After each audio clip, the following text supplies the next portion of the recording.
because it's easy to lose interest in what you're doing if you don't understand why it's important.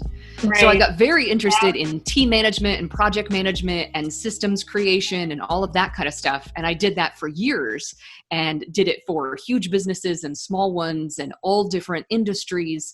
And I started to see the patterns. I tend to think like a scientist. So I'm like, where am I repeating myself? Where does this keep happening? And it was usually around a lot of system and process development. It was the number one thing people put to the bottom of their list because, you know, we'll get to it when we're not launching or when we're not doing this or when we're not executing that. And the key to it is that it's always happening in the background. But to get that mindset, to get that process started was a surprisingly large hill for a lot of people. All right. Hi, everyone. Welcome to another episode of the Power of Why podcast. My name is Naomi and we're doing video again. And I am joined by the incredible Victoria Klein. Victoria, thank you so much for being here today. It's an honor to be here, especially if you're going to introduce me as incredible. I will take that. You are. And after you hear Victoria's story, you're going to know exactly what I'm talking about. So for some context, Victoria has been an entrepreneur for the past 15 years. She is a business strategist, a published author, a certified OBM, which is short for online business manager, a mindset coach, and she, used to work with 6- and 7-figure authors and podcasters, service providers, really build, streamlined businesses so they can have more time to think and live their life. Currently, Victoria is working on her third book. Okay, we're going to delve into how she even got into this space. And she is studying Japanese and French as well. And today, her current focus is on her one-day intensives, which is to help people complete up to 3 months of work together in 6 hours. So again, thank you so much for being here. I'm so excited to dive into your story and learn about what your journey has been like these past few years. So if you can start with just telling us a little bit about yourself and your origin story. Yeah, absolutely. Technically, we could do a whole episode on the origin story because it's been a long journey, but that's part of the whole book that I'm writing anyway. So I'll give you the Cliff's Notes version. So I started as an entrepreneur in high school. I was a model and an actress while I was still in high school. And after I got out, I did acting and modeling for a few years. But as many people know, it can be a very toxic industry. And as I got older, I started to get a little larger naturally, and that was a problem. So I didn't think it was a problem. I was being told it was a problem. Right. So that ended up causing some very unhealthy mindset issues. And ultimately, I decided I didn't want to do it anymore because I couldn't fit into their mold. And so I transitioned to writing, which is something that I've always loved doing. I got my first piece published when I was 6 years old in my local newspaper. So I've always loved words. I love compiling information and simplifying it, which of course led to systems, so that's no surprise. But so I was a professional author and writer for an entire decade. So I have 2 published books already, and I also did newspaper articles, magazine articles, websites, blogs, all those kinds of things. Mm-hmm. And I love writing. Clearly, if I'm writing my third book, I love writing, but I don't like doing it full time as my only source of income. I'm one of those multi-passionate people. And if you want to shove me into a little hole and say, you're just a writer, I'm just going to push and shove and break out of that box and say, no, I am not. So that never worked for me. It was very hard when my sole income came from something creative. That was a very hard thing for me to attach myself to because I'm a very cerebral person. I live in my head quite a lot. So to attach creativity to money, it felt really conflicting to me. And I just couldn't be as creative. I couldn't be as interesting with what I said and what I wrote. So I did that for 10 years quite successfully, but I moved on after that.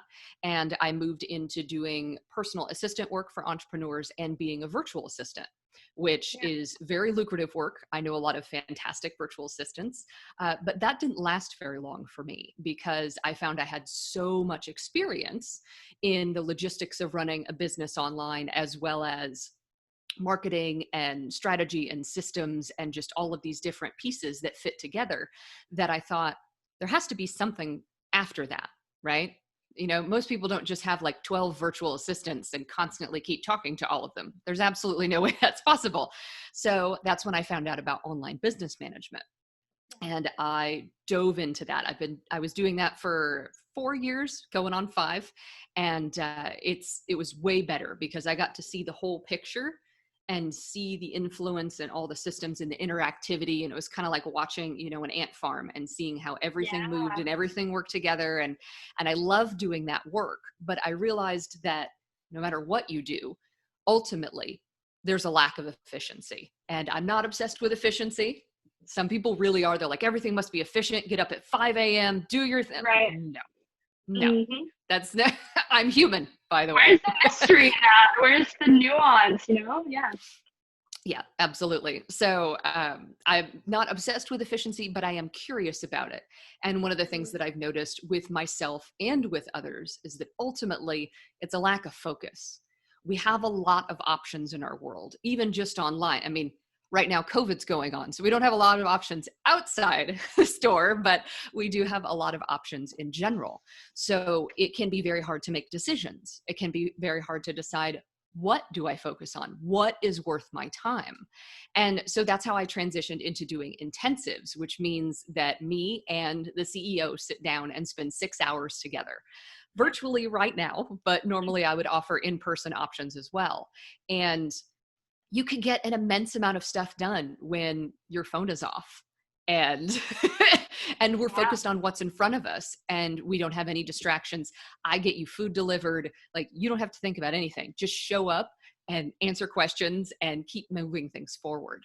And I found we get an immense amount of stuff done, and we are able to launch things forward, not just for the CEO themselves, but for the business, the team, the way they interact. You can overhaul your entire business in a day. So it's been immensely fun to do that. And I've seen some just jaw-dropping results, having spent, years and years inside of people's businesses. And there's multiple priorities. Everyone needs an OBM. Eventually you need like a COO, like you need these kinds of people. But to be able to get those intensives, that kind of microcosm, quick result that leads to a lot of additional developments, you got to be able to focus. You got to be able to turn everything off. And I offer people the option to do that. So that's how I got here. Yeah. And so while you were working as an entrepreneur, as a virtual assistant, was that the pain point that you sort of noticed as you were watching how the system was running? Because that's what an OBM essentially does. And then thinking, okay, there's something deeper here. There's something that maybe we're not focusing on. What did that transition look like? What questions were you asking yourself?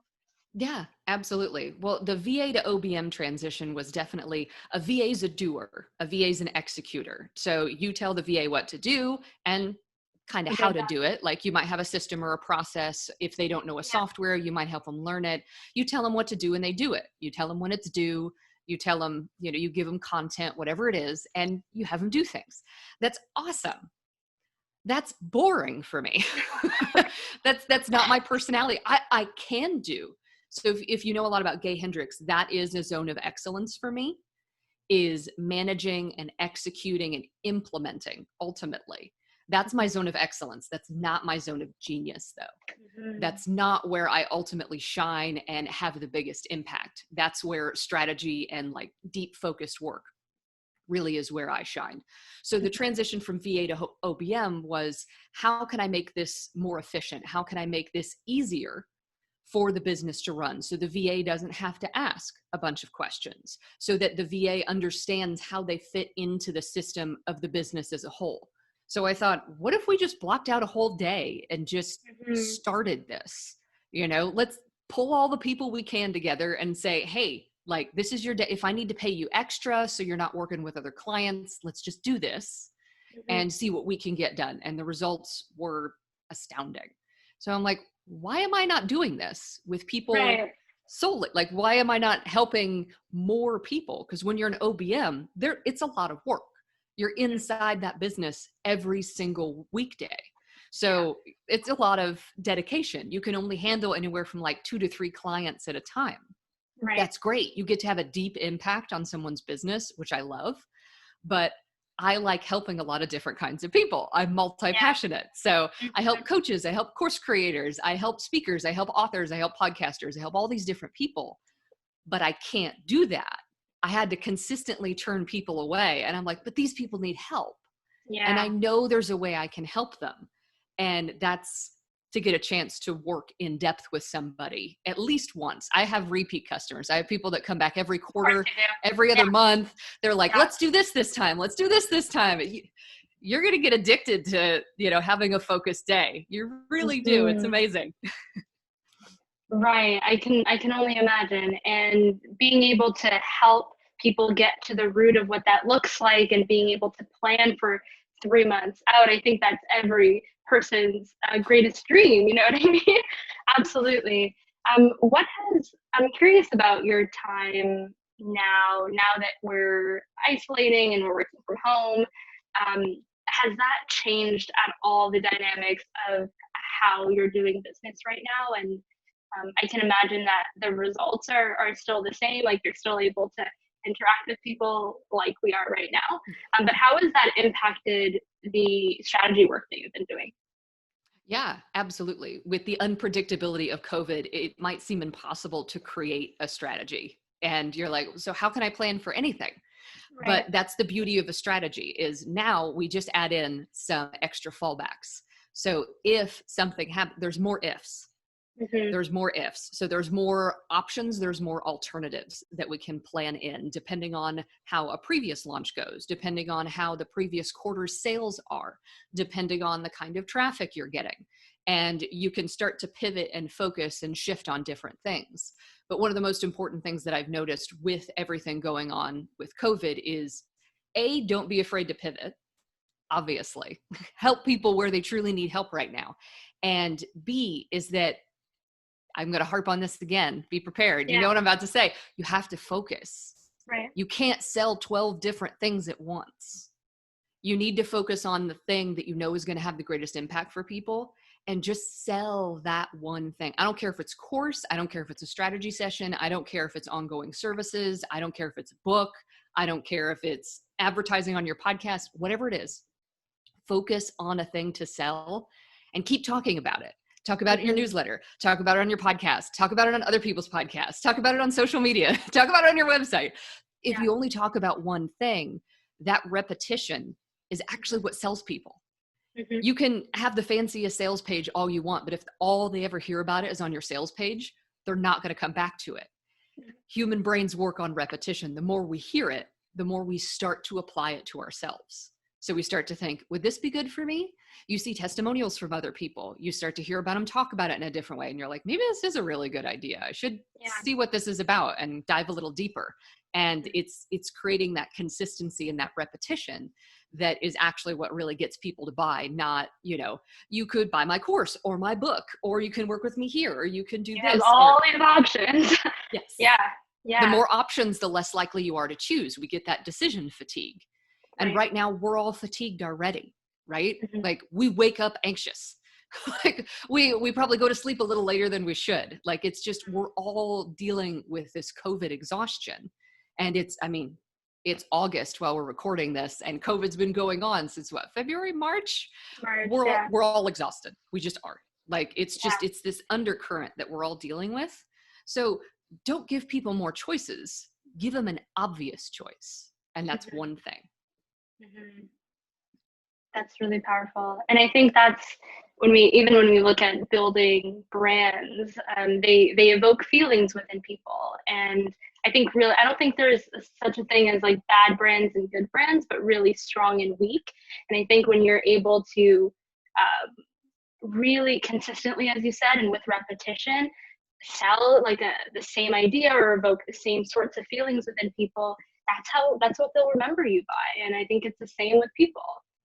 So that's fantastic. You mentioned this, people are feeling, I think, stretched too thin, maybe even overworked at this point. And I think for folks who have kids, and now you're playing teacher, daycare, and all these other roles that weren't part of your repertoire before. What would you say is important, seeing as though we will always be needing to make trade-offs? But what would you say is really important right now to focus on if you're, let's say, a full-time entrepreneur working from home, or you have a full-time job and are doing a side hustle or a side business? Yeah, absolutely. Well, if you ultimately, given COVID and everything that's going on, even if it wasn't, I would tell you to focus. So that's a Yeah. whole nother story. But with it going on, it's all that much more important. So if you are building a business, even if you've been in business as long as I have, the number one thing you have to do is see what people are actually paying for. Because people are still spending money, whether you Right. realize it or not. People are still buying stuff, especially now that a lot of people have extra time because they can't go out and party. They can't go out and go to the movie theater. They can't go to museums and all these kinds of things. Yeah. People are often choosing to improve themselves. So people are buying courses, they're buying books, they're buying coaching sessions, they're buying strategy sessions, they're buying things that will help improve. Because now, because of all the anxiety, instead of focusing on, I have 800 tasks to do, most of us are saying, do I need to do that? Is that actually working? Right. Why am I still doing that? And that's great, because we're asking why. And we're asking those really important questions of, so I'm used to being obsessively busy. I'm a recovering perfectionist workaholic, and I'm very honest about that. And so being able to strip those layers back, we now have the opportunity. We have the mental space, since we're not over socializing or, over imbibing or overspending or whatever it is. Now we're at home most of the time. We're starting to think, what should stay? Because eventually this will be over. My hope is that we'll have a vaccine, and we'll be able to live with COVID just like we live with the flu, and we can all return to some semblance of active life. But it'll never be the same. So you're always going to have to make these really important decisions of what is worth spending my time on, what earns money, what grows the business. So ultimately right now, if I could tell anyone to do anything, it would be, one, focus on the thing that is selling, or that people are asking you about, or people are saying, do you do that? Do you offer that? One thing, sell one thing and market very strongly through one channel. That doesn't mean you can't do others. For instance, I'm on Facebook and Instagram, and I have a newsletter. The main thing I'm focusing on right now is Instagram, because it's getting a lot of traffic and I'm getting some very good conversations. So I'm focusing on that. But I still send my weekly newsletter. I still post almost everything on Instagram over to Facebook, and people are still responding to it there.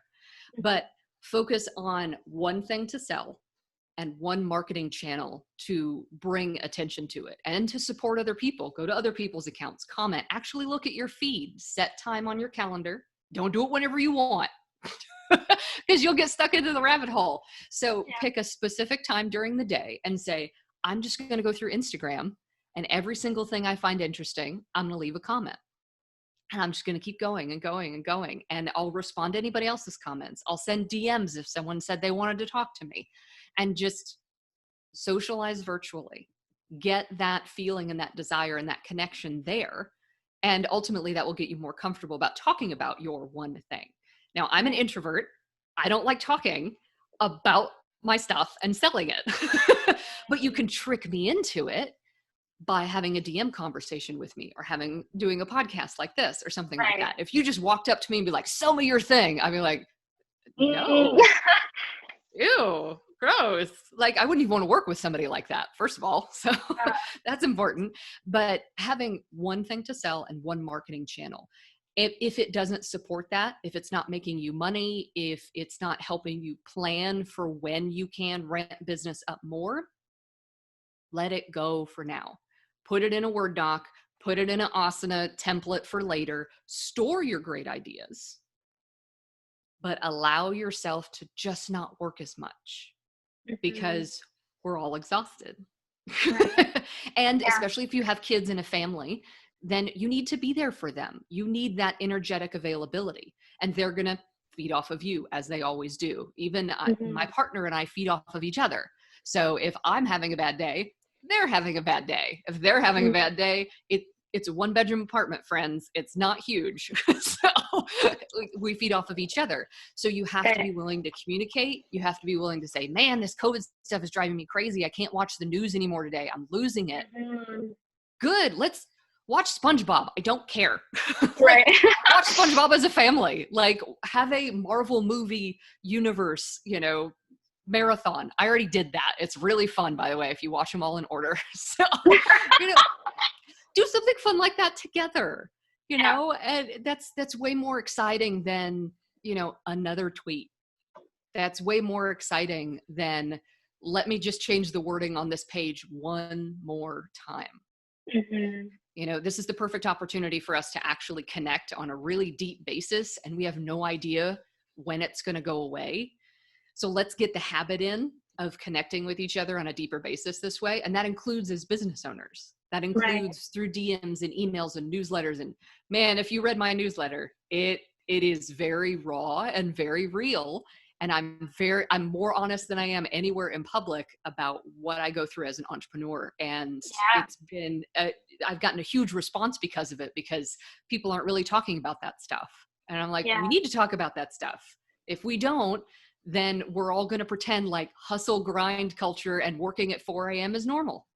And it's working for us when it might not be. No. Yeah. I have to say that your newsletter is definitely in my top 5. I absolutely love reading it. And I just love your way of storytelling, and you just encourage us to engage. So at the bottom of your newsletter, you're like, I talked about this actually on my social channels. So go and let me know what you think about it and share your thoughts. So I think that's such a great way to build a community of people. One thing that you talked about here that prompted me, I think, thinking about how my priorities have shifted during this time, and definitely being conscious of what was draining my energy. So very early into March, I'm like, the news cannot be, because it was just kind of on in the background while we were working. I'm like, this isn't working for me anymore. It's causing me a lot of, I don't know, I felt like my blood pressure was super high listening to just all the crazy stuff that was happening.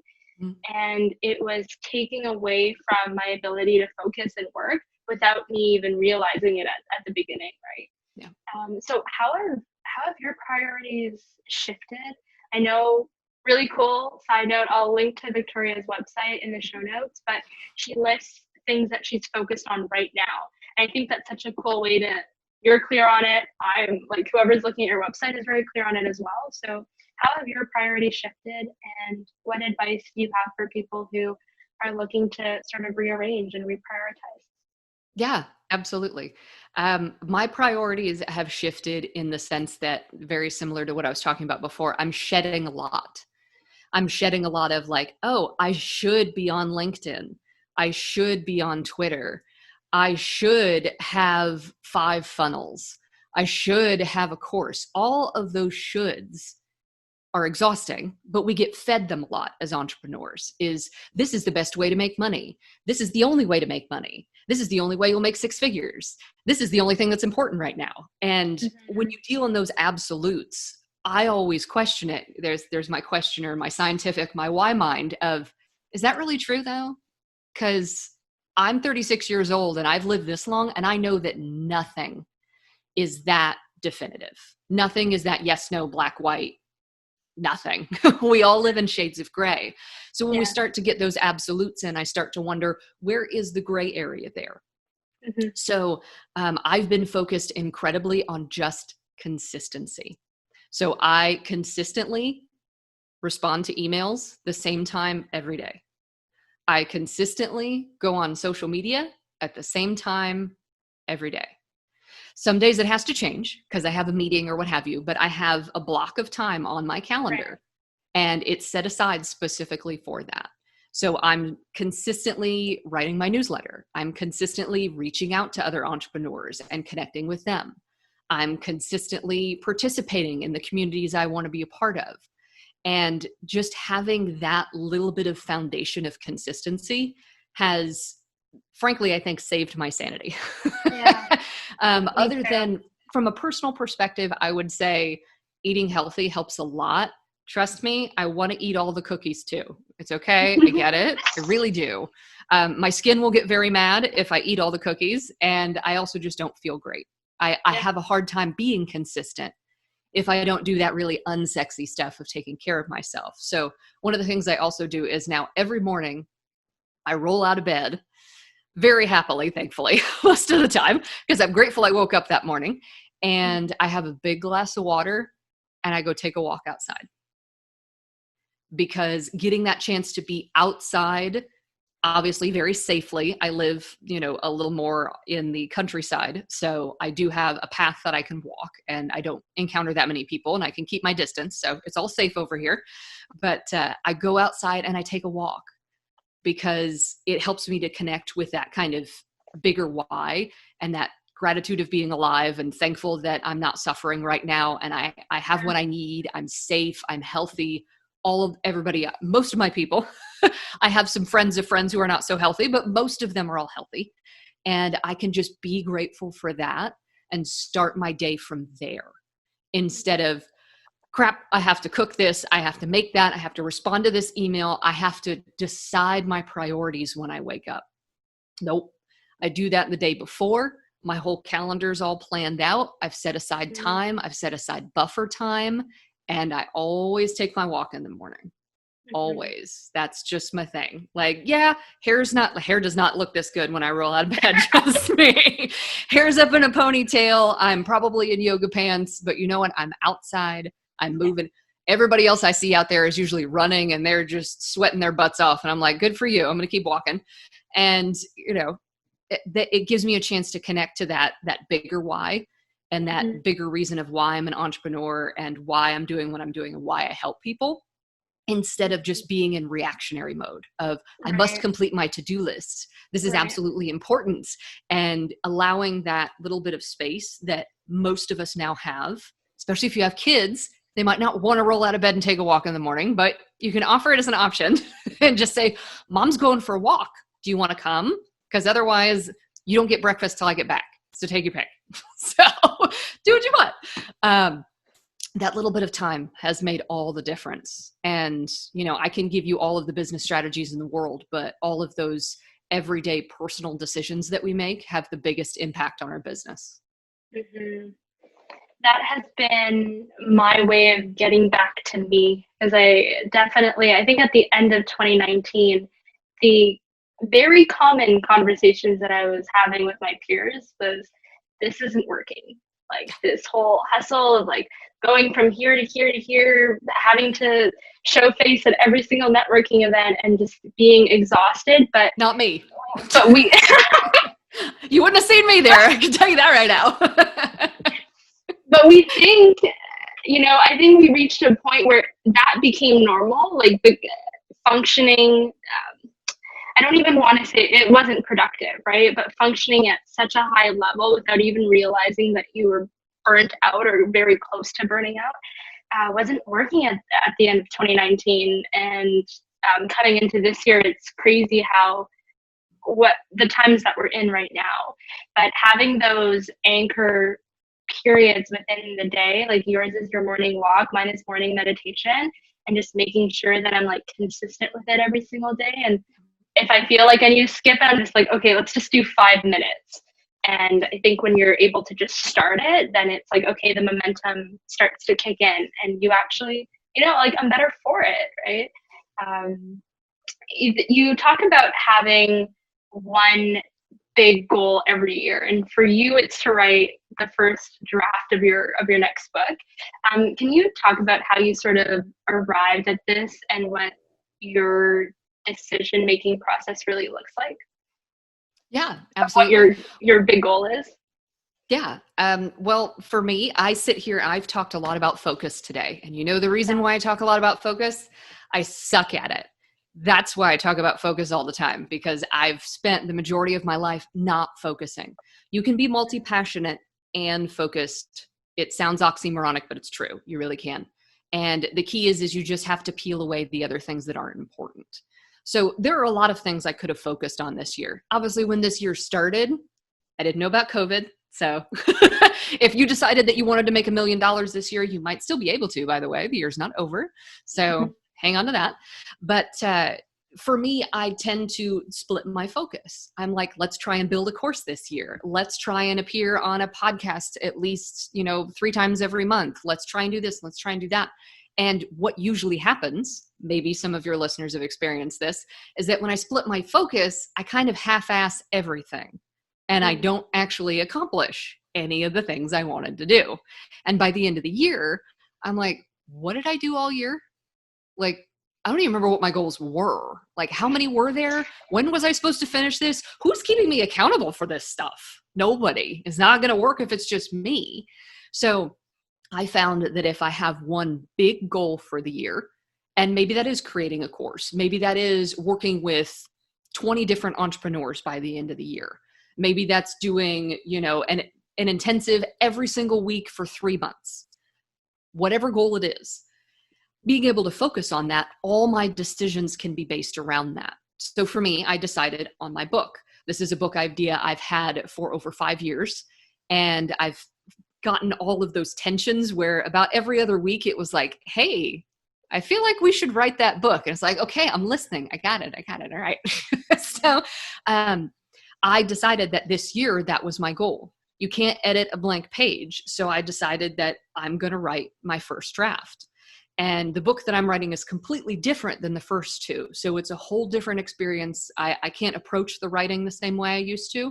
So I wanted to give myself a bigger opportunity to write and mess it up and move it around. And, it's a huge experience. So the manuscript itself will end up being way longer than it actually is when it's edited down. But that's the point, is I want to absolutely brain dump everything possible and then hand it to an editor and be like, I will pay you to make this pretty. Please fix this. Right. And I'm giving myself extra time in 2021 to do multiple rounds of editing, because this book is incredibly important to me and I want to make sure that it's fabulous. And I'm under no impression that my first draft is amazing. Okay. It's going to need some help. So I'm all right with that. And I wanted to give myself a decent amount of time to go through the emotions and the experience and the difficulty and the resistance of writing this book. But I gave myself a hard cap, because anyone who's been a writer before knows that if you say you will write it someday, that's right. Never. And we never do it. So I was like, it has to be done by the end of this year, because next year, beginning of next year, I'm handing it over to the editor and they're already waiting. They know it's coming. So I have somebody breathing down my neck saying, you're still working on it, right? Yes, I'm still working on it. I still cry every other day when I have to write it. I still have to go through this, and it's worth it, because all the things that I'm experiencing, I get to help hundreds, thousands, maybe hundreds of thousands of other entrepreneurs to not have to suffer as much as I did. So it's worth the experience. And it's also very therapeutic, by the way. Yeah, I absolutely love writing. Can you tell us a little bit about what folks can expect from this book? Yeah, absolutely. It is about the first 15 years of my entrepreneur experience. So my entire adult life, I've been an entrepreneur, and I also have social anxiety and clinical depression. So I have been actually medically diagnosed, and it's something that I live with. I'm no longer on medication, but I was at one point. That will be in the book. So it's part memoir and part self-improvement guide, going through the whole 15 years of that experience and watching my false starts and my failures and my mistakes, my personal mistakes, which are very personal, and my very professional mistakes, which caused me to lose hundreds of thousands of dollars, all my clients in the course of a month. I've burned down multiple businesses because my personal life spazzed out. All of that is in the book, as well as some tips on how to make sure you don't do that for yourself. So learn from my screw ups is ultimately the story. And I'm very excited about it. It's a lot about personal improvement as well. There's a lot of mindset in there. The tagline for it is, and see, I just forgot it. I put myself on the spot. I shouldn't have done that. We'll catch that when it's out. Yes, absolutely. It's basically you can't trust the voice in your head. And unfortunately, the voice in your head goes with you everywhere you go. So the best thing you can do as an adult is to reprogram that voice. And that's also the hardest thing you'll ever do. So the sooner you can start, the better. And the book will be a lot about that. Fantastic. And you mentioned that this process for you has been therapeutic. Can you tell us a little bit about what you do to like get to know Victoria a lot better? Because I think, you know, what this did do for a lot of people is create space. And if anything, maybe forced you to like go out and like carve out some space for yourself. So what's your process for self-discovery? And because I think it very directly goes back to even being able to identify what your priorities are, identify what you need today to make all of those future things very possible. And when we don't have that piece of self-awareness and understanding our current state and everything that happened prior to, and it's very difficult to start making steps moving forward. So what's your process and how do you get to know Victoria better? Yeah, absolutely. Well, I am a lifelong curious person. I am a why asker. That's the reason that you and I originally connected.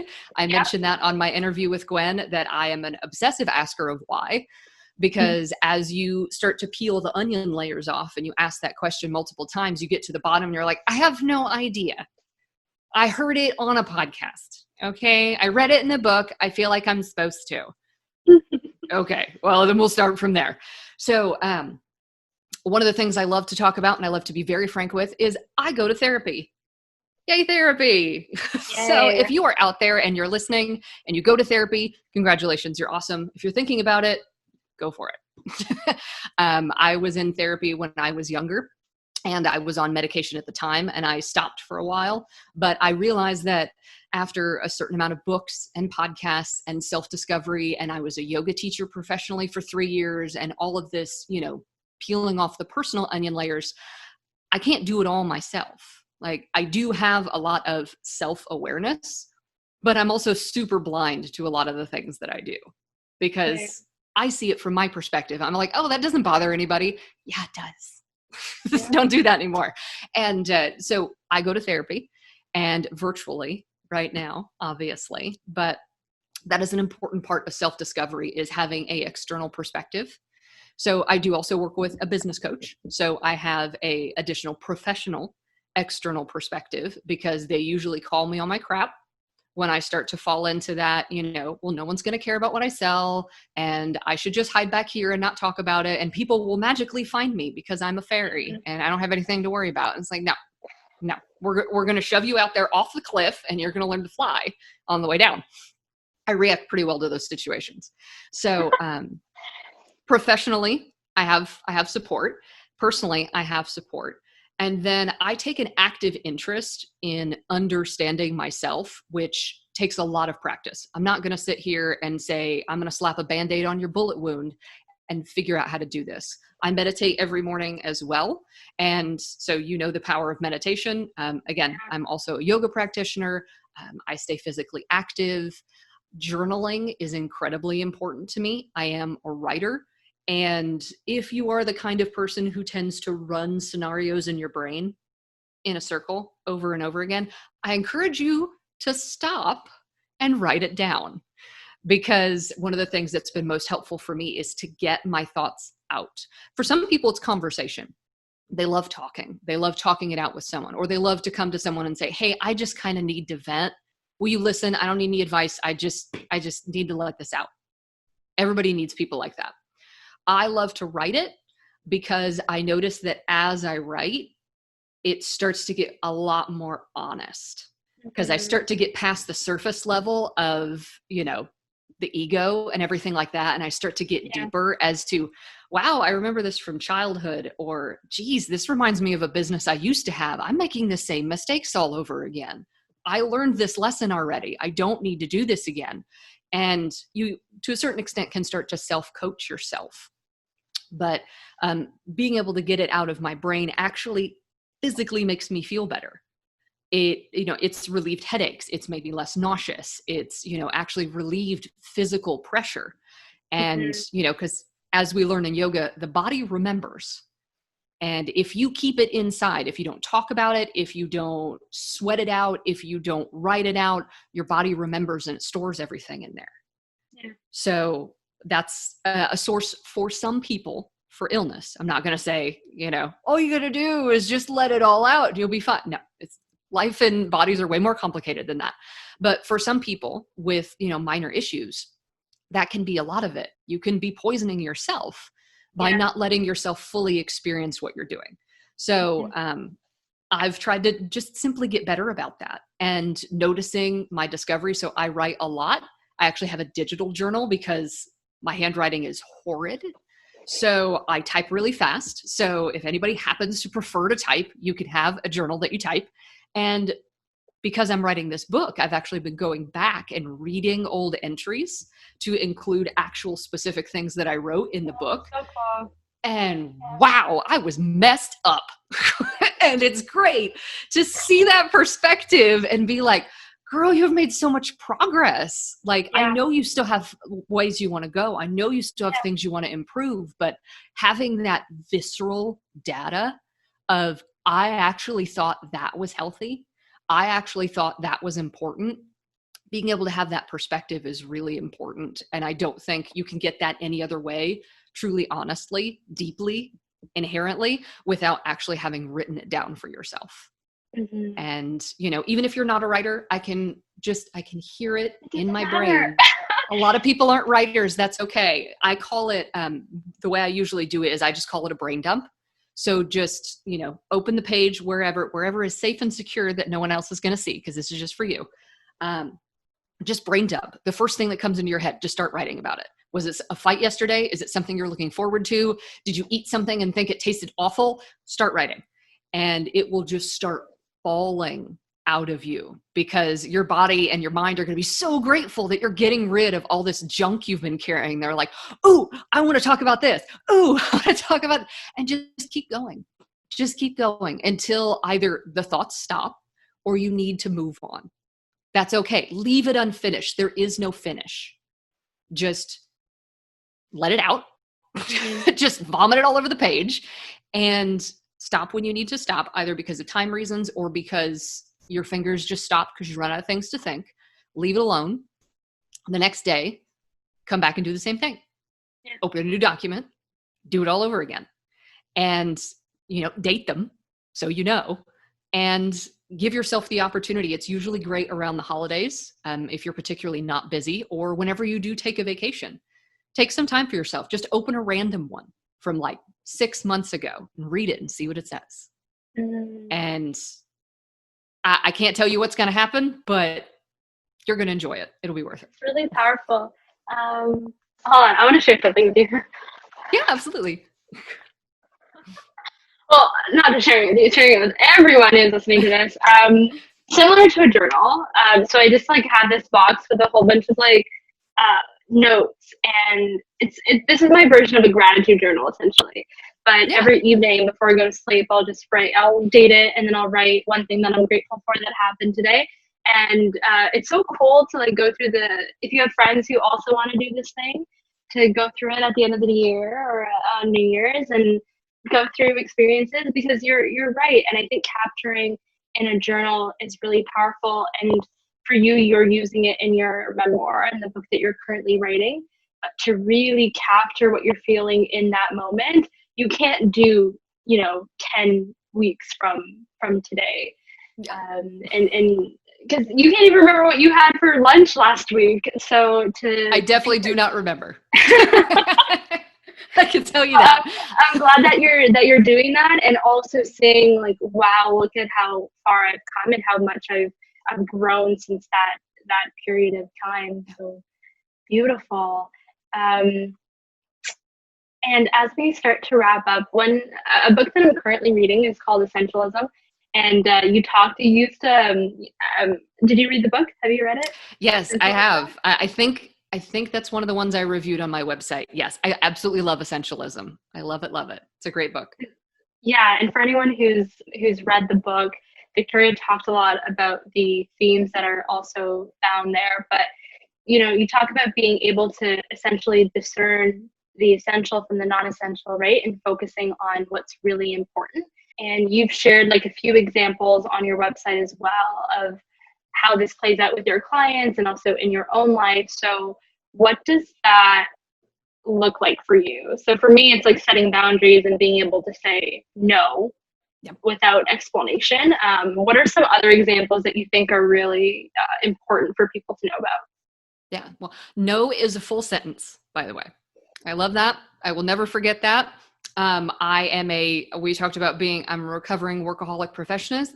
I'm also a recovering people pleaser. I am one of those people that is immensely self-sacrificing.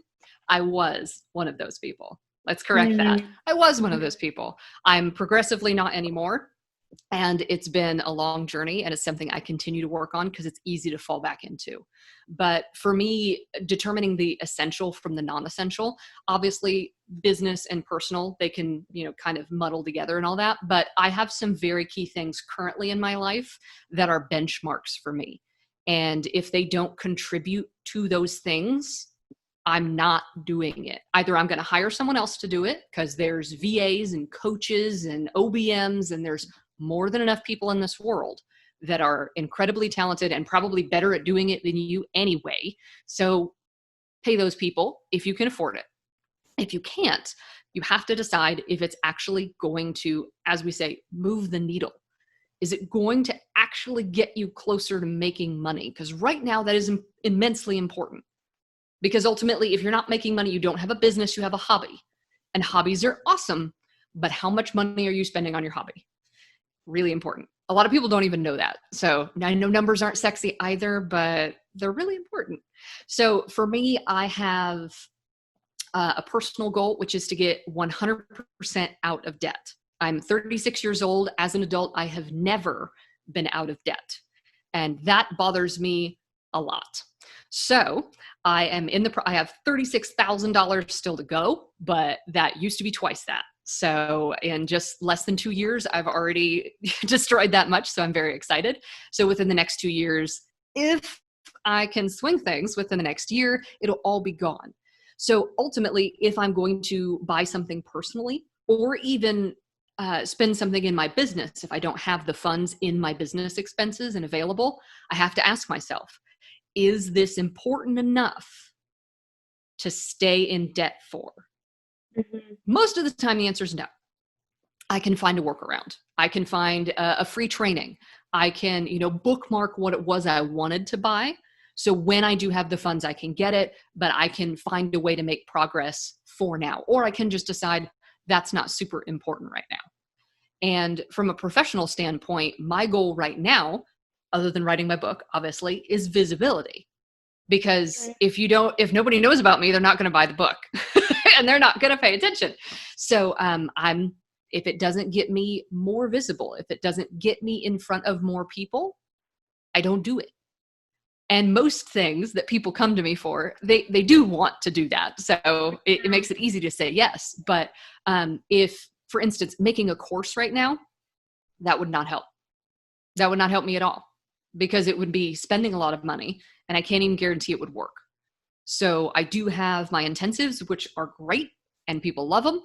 And I love doing podcast interviews. I used to have my own show. I'll be bringing it back when the book comes out. There'll be a whole new one. And, so there's all these things that I do enjoy doing and I've done before. And visibility is a very broad thing. So for me, that also is starting to do live videos again every week. I used to do them every Friday and then I stopped and I'm like, let's do it again. Let's do live videos every Friday. So I'm going to start doing that again. And it's surprising how much, again, consistency, that little bit of consistency. People are like, oh yeah, it's Friday. Are you doing a live today? I sure am. And that little consistency, people start to look forward to it, which also means they miss you when you're not there. And some people start to worry if you're okay. I've had people reach out to me, say, are the lives coming back? Like, are you okay? I'm okay. I don't have COVID. Everything's fine. But you create that audience and that community and that sense of repetition that people start to look for and start to look forward to. So well put. I love that. And the final question. So I'm debating in terms of because I've been feeling a lot of resistance in terms of asking, what is your why? Because I think sometimes it can be limiting in the way that we see ourselves and like what we're meant to do during our time here, and thinking that it's only one thing that we're supposed to be doing, and I don't think that's the case. Not. I've done a lot of things, and I still have a lot of things to do. So let me tell you, it's not one thing. Mm-hmm.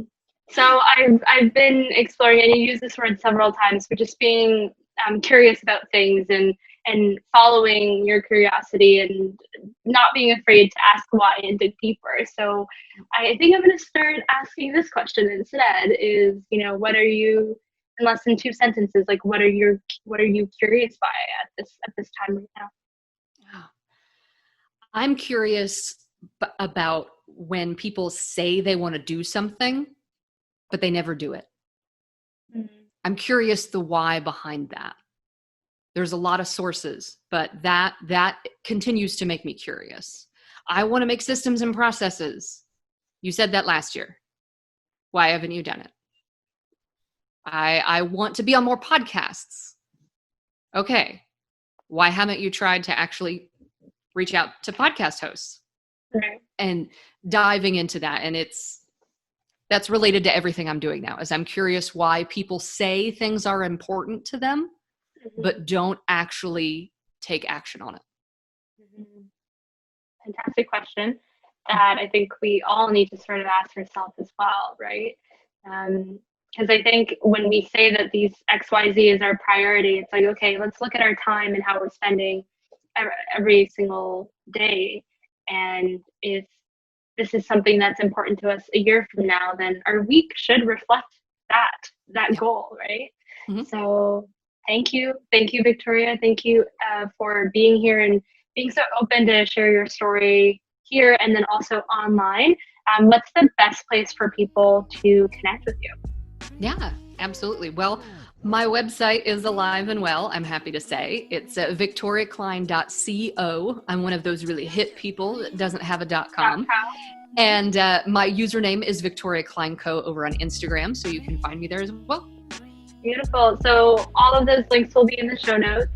And again, thank you for listening to another episode of the Power of Why podcast. We'll catch you in the next one. Thank you so much for listening to this week's episode.